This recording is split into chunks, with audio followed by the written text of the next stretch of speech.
सदाशिवसमारम्भाम् शङ्कराचार्यमध्यमाम् अस्मदाचार्यपर्यन्ताम् वन्दे गुरुपरम्पराम्।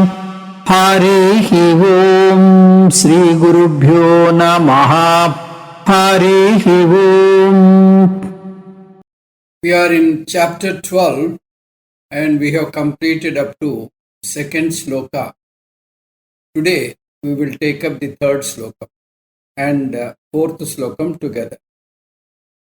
Etvaksharamanidesyam avyaktam paryupasate sarvatra gamachintyancha kutastamachalan dhruvam samniyamendriyagramam sarvatra samabuddhayaha te prapnuvanti mameva sarvabhutahite rataha.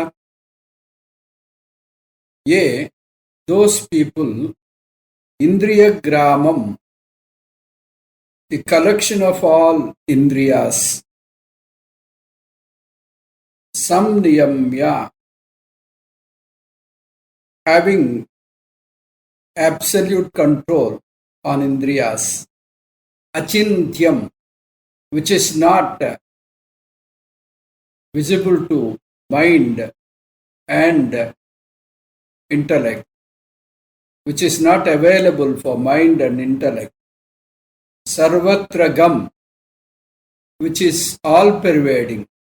Aniddesyam, which is not definable as a particular swarupa, as a particular form. Cha, and Kutastam, which is always in one state, which is not changing.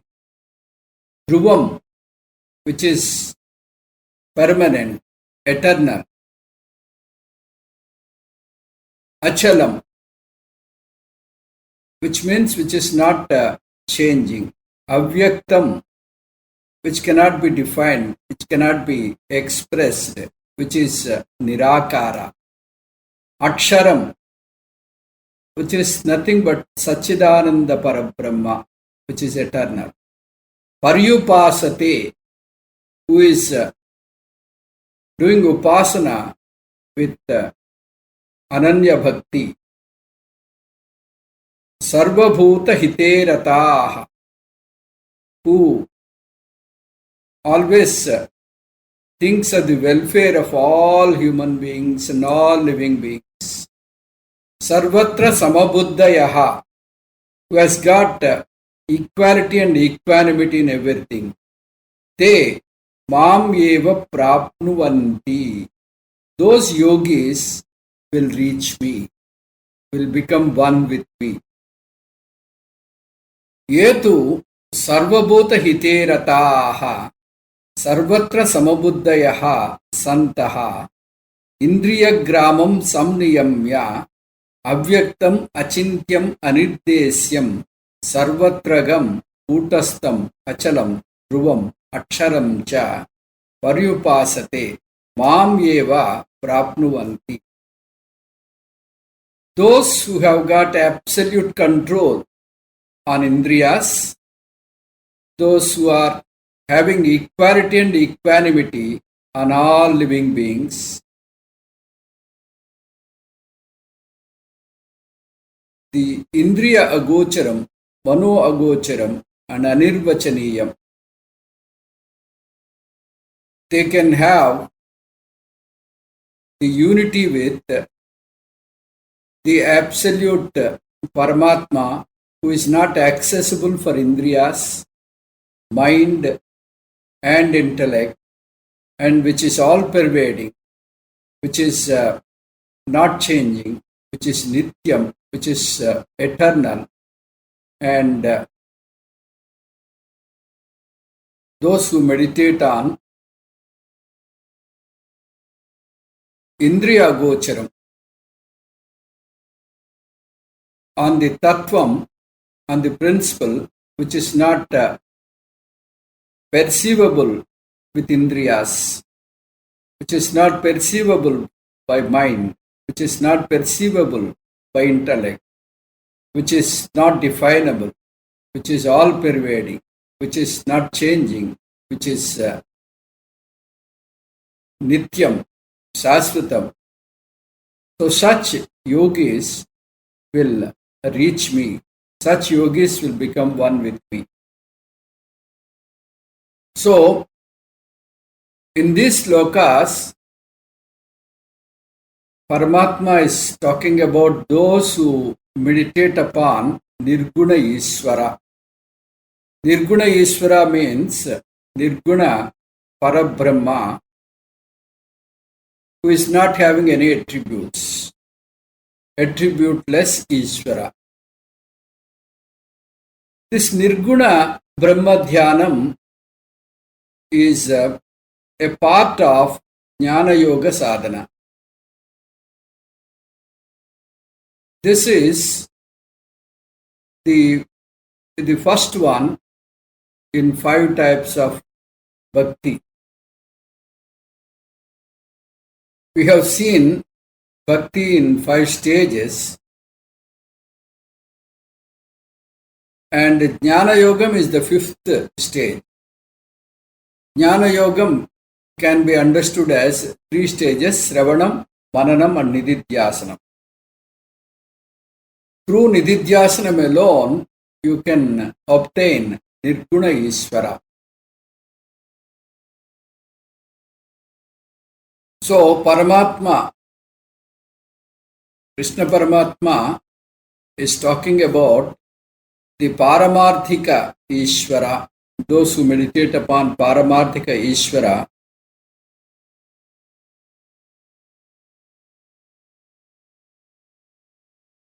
Paramatma is talking about such people. Yetu aksharam paryupasate. Some people, they meditate upon Akshara Parabrahma. Akshara Parabrahma we have seen in 8th chapter. Akshara Parabrahma means Nirguna Brahma.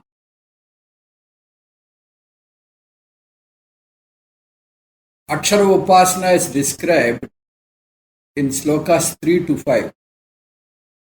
In these slokas, Paramatma is describing about Nirguna Brahma. Krishna Paramatma is describing the various aspects of Nirguna Parabrahma. The first aspect is Indriya Agocharam and Avyaktam. Nirguna Parabrahma is not available for Pratyaksha Pramanam. He is not available for any perception, either by Indriyas or by mind or by intellect. We have got 5 Indriyas. I can see various forms and colors, but Nirguna Parabrahma cannot be seen by the eye. Ears can hear various sounds. Skin can have the touch. Nose can have the smell. Mouth can obtain the taste. But Nirguna Parabrahma is beyond the Pancha Indriyas, is beyond the Shabda, Sparsha, Rupa, Rasa, Gandha. When we say he is beyond all this, that means he is beyond the visible world.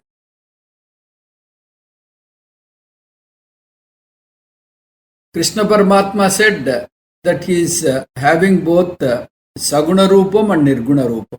Saguna Rupam is Apara Prakruti, which is Maya Manusha Vesham. Beyond Maya Manusha Vesham, he is in the form of Avyakta Brahma. And he is talking about those who meditate upon Avyakta Brahma. So the second aspect is Mano Agocharam Achintyam.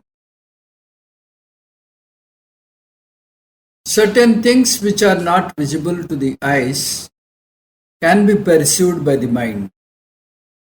For example, Ragam and Dvesham, Kamam and Krodham, they can be perceived by the mind. Similarly, there are certain mathematical concepts which can be understood by the mind. They cannot be seen by the eye. Nirguna Brahma is Achintyam. This is another thunderbolt. Krishna Paramatma is saying it is not even like a mathematical concept. You cannot even conceptualize Nirguna Brahma with your mind. Then the third aspect is Anirvachaniyam, Anirdesyam.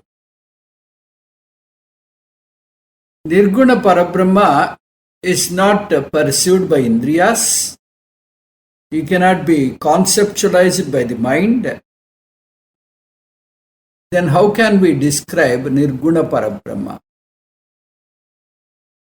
If an object is seen by the eye or visualized by the mind, we can give a name and we can talk about this. For example, I can see an object right in front of me. I can describe it.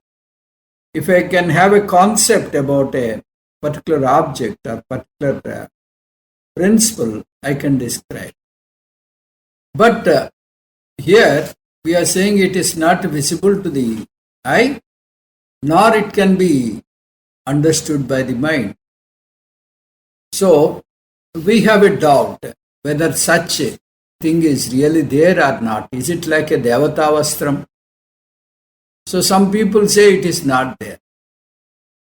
Some people say such God is not possible. Aprameyam is another important word used in this sloka.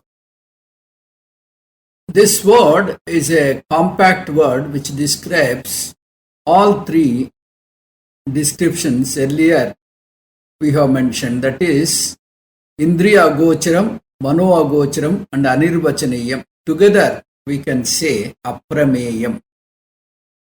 Aprameyam means it is not even an object. All the above, Indriya Gocharam, Mano Gocharam, Nirvachaniyam, all these things are pramanas which can be perceived.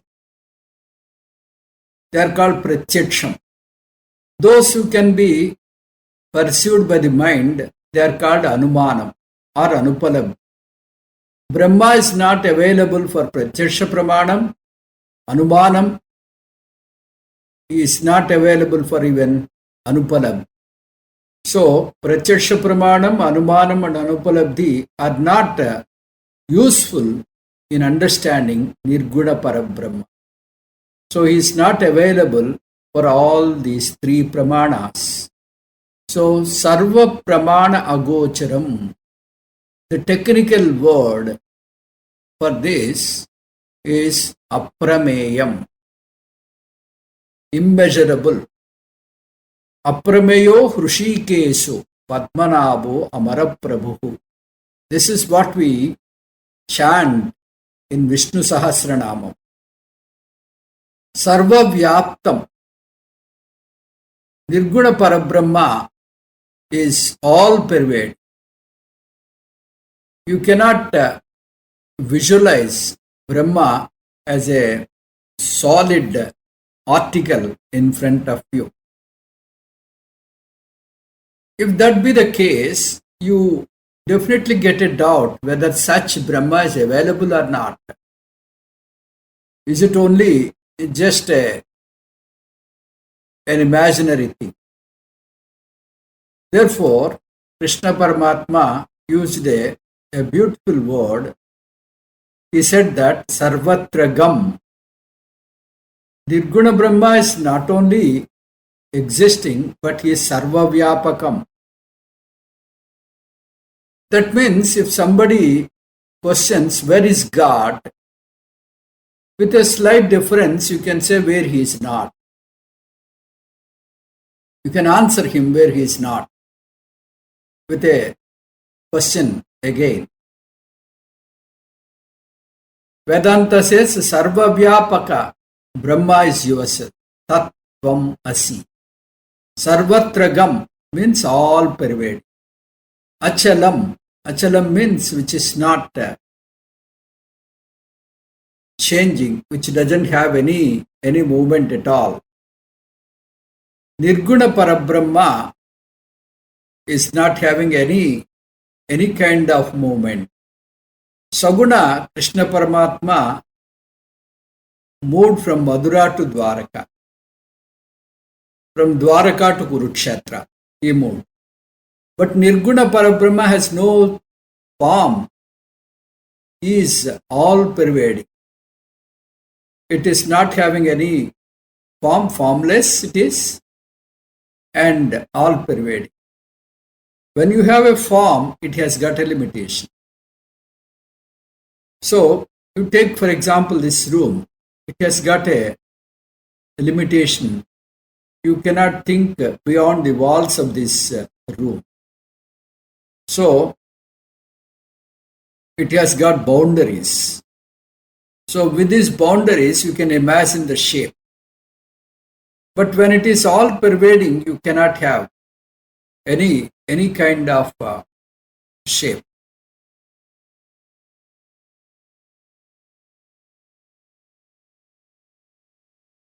If that be the case, how can we do Shodasopachara?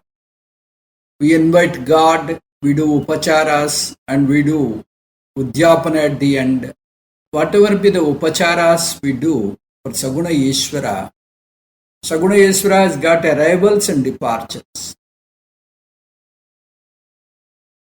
Saguna Ishvara is meditated upon in Vyavaharika sthai, in empirical level. Paramarthika Ishvara, Nirguna Ishvara, has no arrivals and departures. Therefore, he is Achalam. Then the next word used is Anantam. So this way, he is Sarvatragam, Achalam, Desa Parichadarahitam. He is not bounded by Desam. When he is not bounded by Desam, he is also not bounded by Kalam. So he is Desa Kala Parichedarahitam. He is not bounded by space. He is not bounded by time. Nirvikaram Kutastham. Kutastham means Nirvikaram, which is changeless. If you take the human body, it has got 6 modifications. What are the 6 modifications? Asti, Jayate, Vardhate, Viparanamate, Apatshiyate, Vinasyate. These modifications you all know. I need not tell you. Anyway, Jayate means to take birth. Vardhate means to grow. Viparanamate means to change. Apatshiyate means to decay. Vinasyati means finally die. These modifications are not there for Nirguna Parabrahma. Therefore, he is not bounded by the time. Kutastham has got many meanings. When a goldsmith makes an ornament, he has got a solid stand on which he keeps the metal and then he hits with a hammer. That solid metal is called Kutastham, which is not changing. The metal changes the form depending on the blow. So as he hits, it changes. He chisels and he hits with a hammer and all that. Then it changes the shape. But whereas the Kutastham, the base doesn't change. That is the Adharam. That is the base for the ornament. So Bhagavan is not having any change. So whatever you see here changing, that is not God. So if you see our mind, it is having so many shades, Ragam, Dvesham, Kamam, Krodham. So that is not God. Our body is changing, so that is not God. So, the changeless thing, that is only the God. Kutavat tishtati iti kutastha. So, it is the one which doesn't change like the goldsmith's, the solid metal stand. Sasvatam dhruvam. This is the final word. This is the Sasvatam dhruvam. This is another word used by Krishna Paramatma in these slokas. Dhruvam means Sasvatam, Kalatitam, Sarvatragam Achalam. These words used by Paramatma to mention Desa Atitam. Kutastam is Kala Atitam. So if you mix all the four, that means Dhruvam, Kalatitam, Sarvatragam, Achalam. If you mix all of them, Desakala Avadibhyam Nirmuktam Nityamuktam. This is how Narayaniyam starts. Sandranandava Bodhatmakam Anupamitam Kala Desavadibhyam Nirmuktam Nityamuktam Nigama Sata Sahasrena Bhasyaman. All pervading Bhagavan is not only in Guruvayur, he is everywhere. So, it is very good. But how to meditate on attributeless God? To escalate to Nirguna Brahma level, you should have the qualification for Jnana. So, Paramatma is mentioning about the qualifications required to understand Nirguna Brahma. Nirguna Parabrahma can be understood if you are qualified. The qualifications required for Jnanam is mentioned as Sadhana Chatushtaya Sampat. They are Vivekam, Vairagyam, Mumutshutvam, Samadhi Shatka Sampat. So in the fourth sloka, Paramatma is talking about this in brief. Indriya Gramam Samniyamya. That means you should have absolute control on Indriyas. Indriyas should not go outwardly. They are always running out. If they run outside, there is no issue at all. But they take along with them the mind also. When you are keenly listening to Swamiji's class, suddenly it takes you to somewhere. If there is a lizard crawling on the wall, it takes you over there. And you lose the concentration. So, how to control these galloping Indriyas? So, Paramatma is saying, Nirguna Parabrahma is Indriya Agocharam. Nirguna Parabrahma is not a solid article. He cannot be experienced by you. Nirguna Parabrahma is not an object. So, how it will be if it is not an object? There is only one thing in the entire Srishti which cannot be seen as a solid thing. That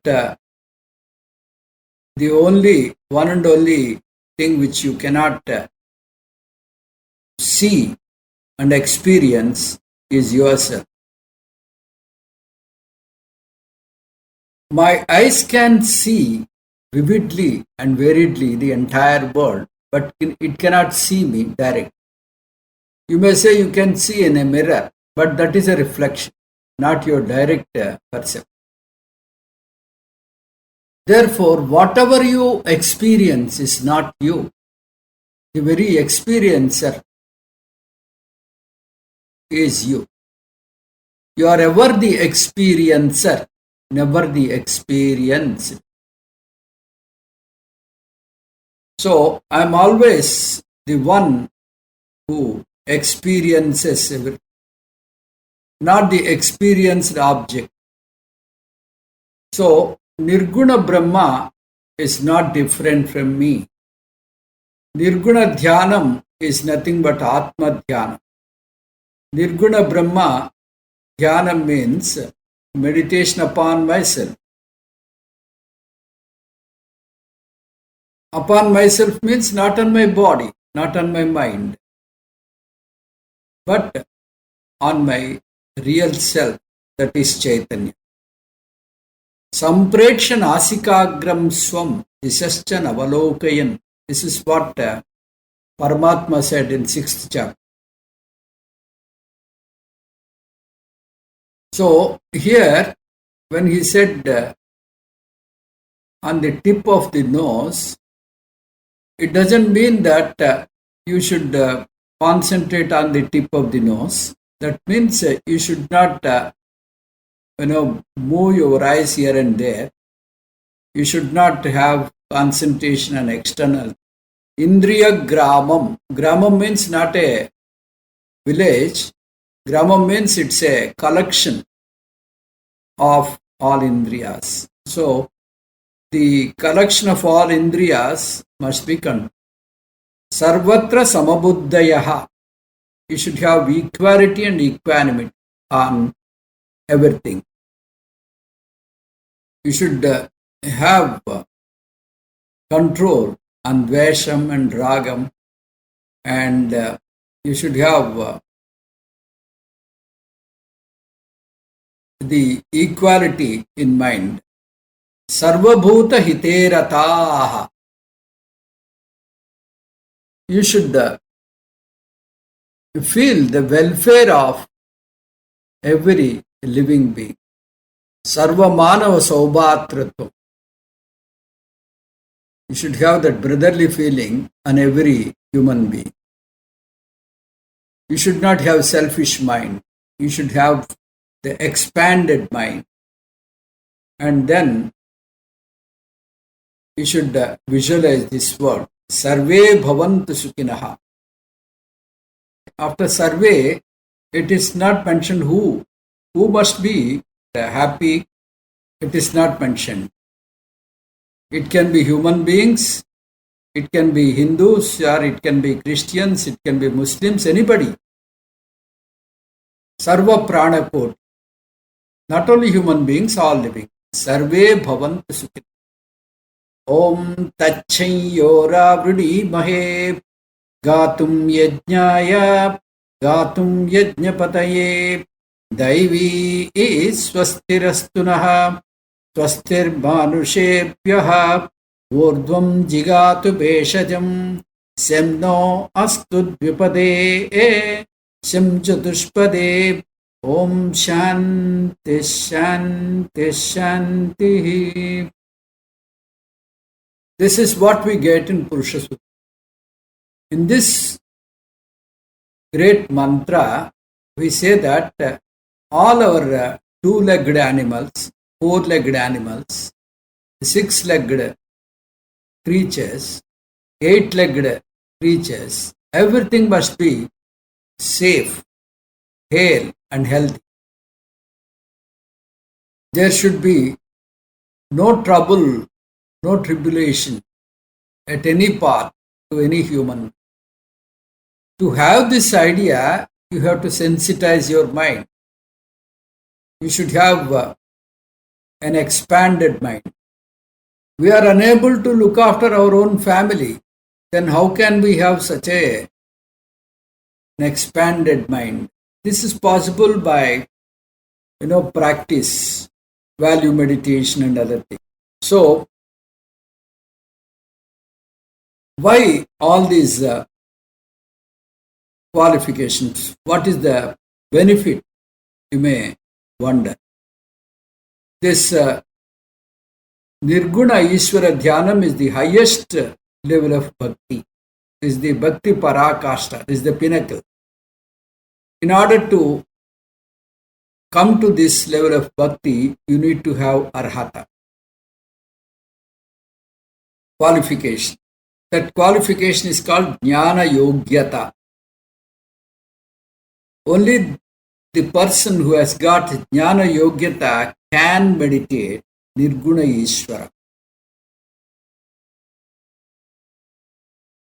What is the benefit of such Nirguna Ishvara Dhyana? Te mam eva prapnuvanti. So such person will reach me, will become one with me.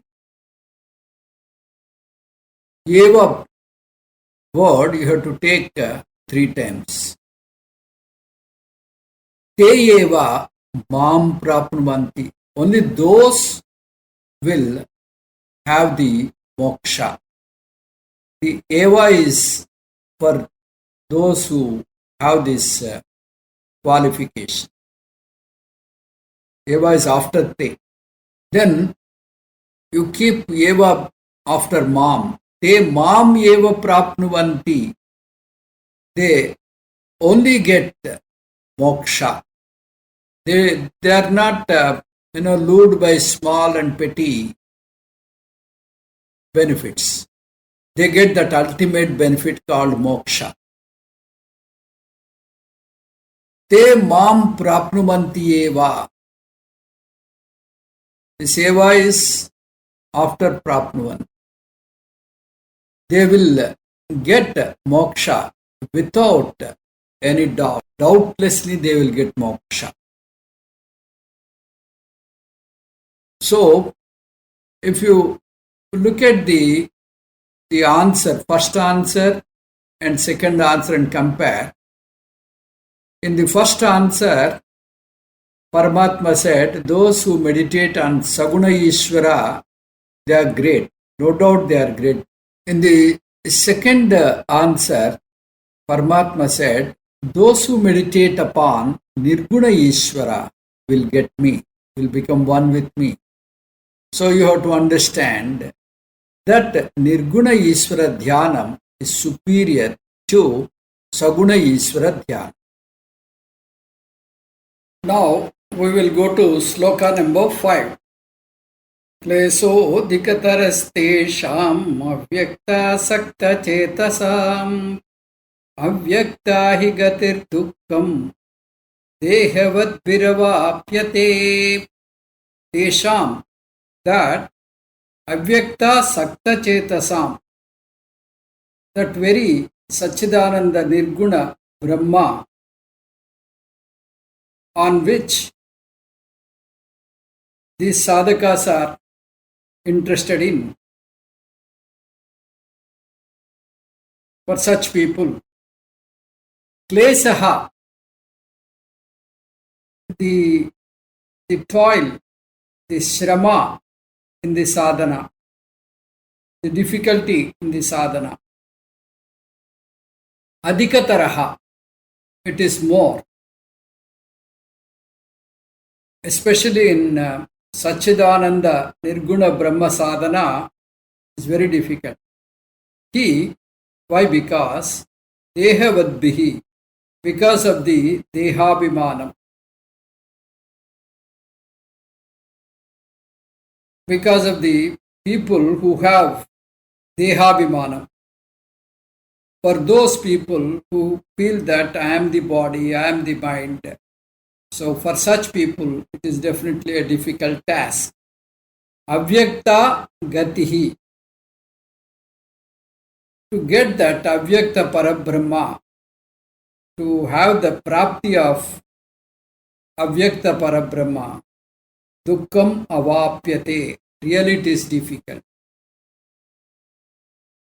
So Anvayam will see, avyakta asakta chetasam tesham adhikataraha klesaha astitaihi. Dehavadbihi avyakta gatihi dukkam avapyatehi. So for those who are interested in Nirguna Parabrahma, the sadhana is very difficult because generally the people are, they have abhimanam on deham. They have dehabhimanam. I am body, I am the mind, I am the intellect. Like this, they have that I and mind sense. So for such people, for such sadhakas, avyakta parabrahma prapti is very tough, very difficult. So in this very sloka, Paramatma is clearly explaining that Nirguna Dhyanam is very difficult. That means indirectly Jnana Yogam is tough. That's what Paramatma wants to say. Because in Nirguna Dhyanam, Jnana Yogam, Nirguna Dhyanam is one part of Jnana Yoga. For Jnana Yogam, there are three stages: Sravanam, Mananam, Nididhyasana. Nididhyasana is otherwise called Nirguna Dhyana. This Nirguna Dhyanam is the pinnacle, is the highest path of Bhaktiyoga. This is the Bhakti Parakashta. Nirguna Ishvara Dhyanam is very, very special meditation. For Nirguna Ishvara, we cannot do Shodasopacharam. Argyam Samarpayami, Padhyam Samarpayami, all these things we cannot say. Because for Nirguna Brahma, you cannot attribute limbs. Then what do you mean by meditation? Nirguna Brahma Vicharanam. To analyze, to understand and assimilate Nirguna Brahma Tattva. That is what we call Nididhyasana. That means to live in that reality, to stay in the teaching. When you do Sravanam consistently for a long period, you get Nishchaya Jnanam, doubtless knowledge. Now Nididhyasanam means whatever the knowledge you have acquired during Sravanam, you have to stay in that Nishtha. You have to make it a living reality. This is the puja. This is the Nididhyasana. So we have to burn our ajnanam, burn our ignorance in the fire of jnana. Jnana Yogam is also one kind of puja, one kind of offering, prayer. And this is the fifth stage. Third, fourth, fifth slokas describe the same Nididhyasana. Jnana Yogam is the technical word used by Krishna Paramatma for Akshara Upasana. Akshara means Nirguna Brahma. Akshara Brahma is the word which we see in Mundaka Upanishad. In Upasana there are three stages: Sravanam, Mananam, Nididhyasana. Now Aksharopasanam means Nirguna Brahma Vishaya, Sravana, Manana, Nididhyasana. Therefore, those upasakas who are into Akshara Upasana, they will be doing analysis on Nirguna Brahma. And it will be difficult. Nirguna Dhyana means Nididhyasanam on Akshara Brahma, Nirguna Ishvara. Klesaha Adhikataraha. There are a lot of obstacles. They have to overcome all this. Avyakta Sakta Chetasam. Avyakta means Indriya Agocharam. So in the previous sloka we have seen this already. Asaktaha means those who are having interest in Akshara Brahma. Chetasa means mind. Avyakta Brahma Upasana is Dhyanam on Nirguna Brahma. For these people, there are a lot of obstacles. They have to face and overcome these obstacles.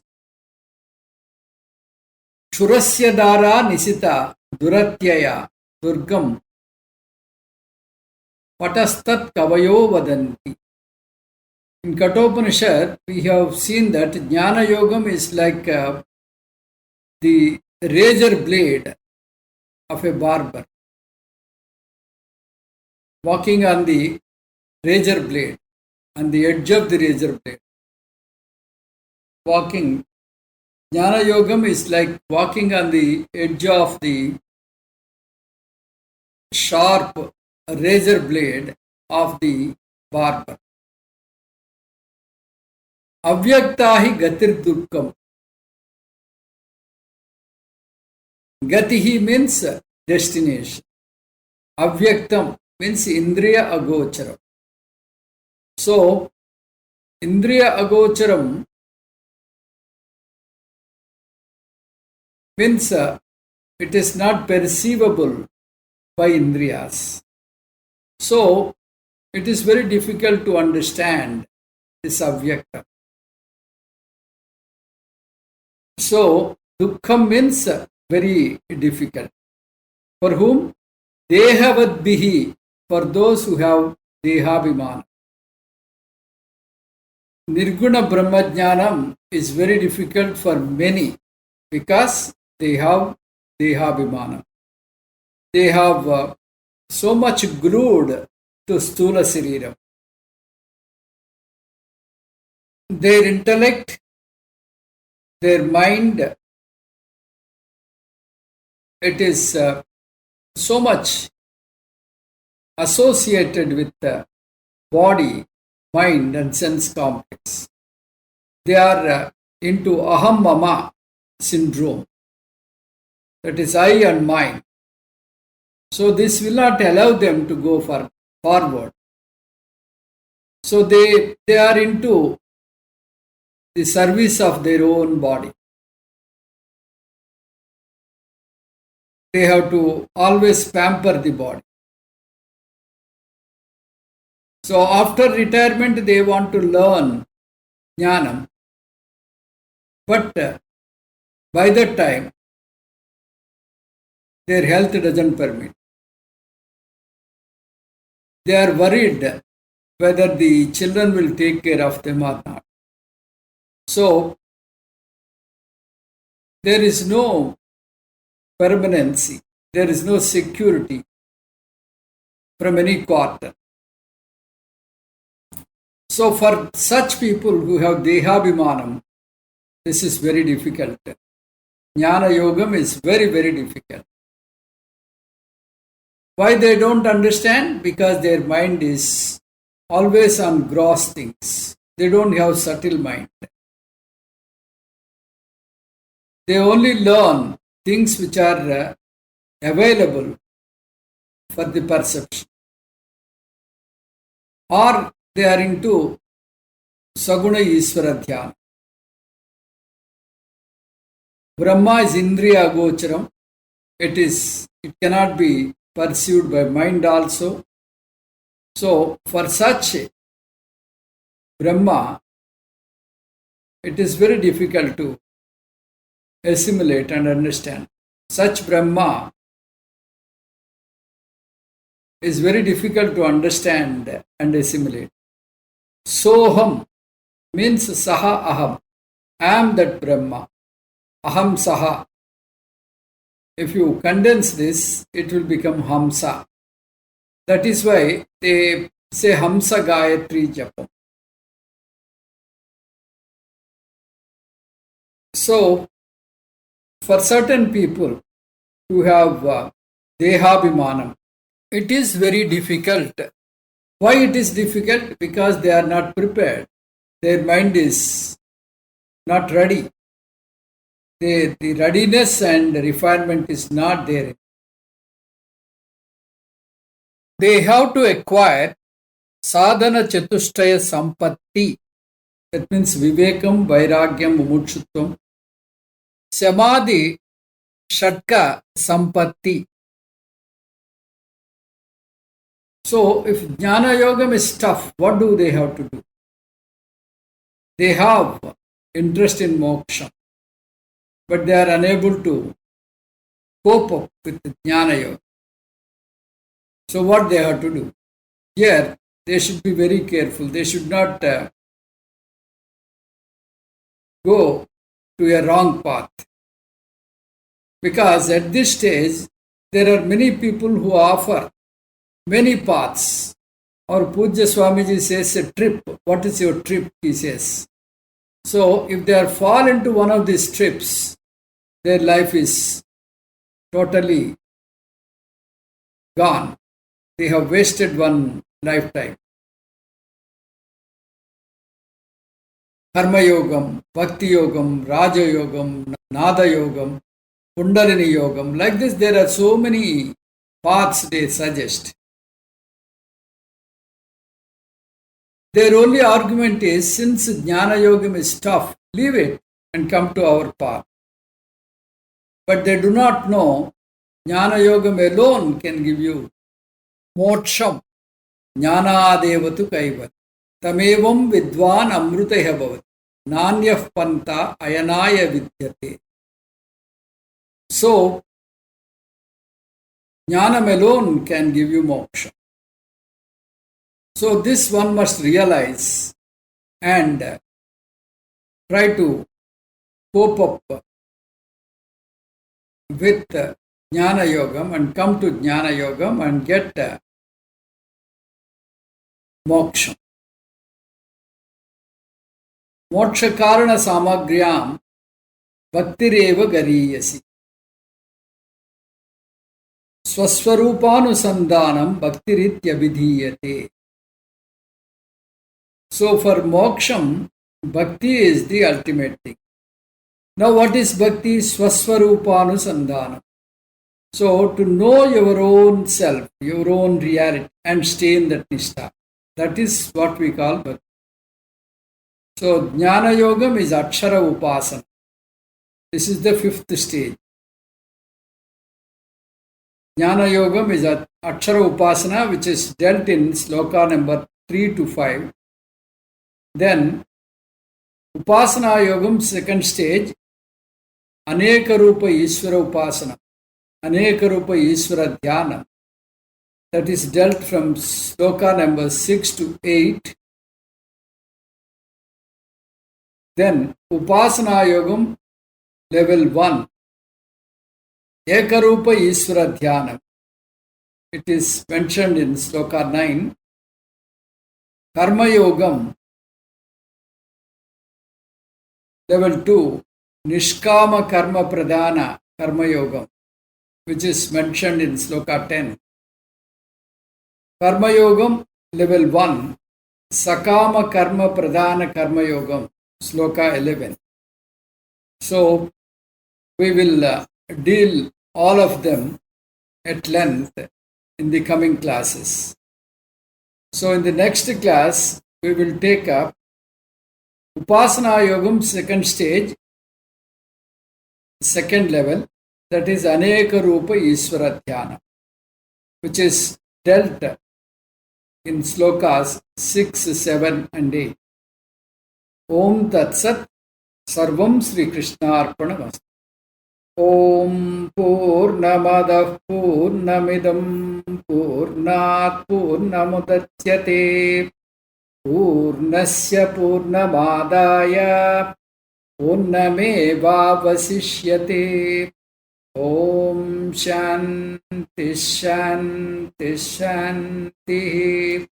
Hari ఓం. శ్రీ గురుభ్యో నమః. హరి ఓం.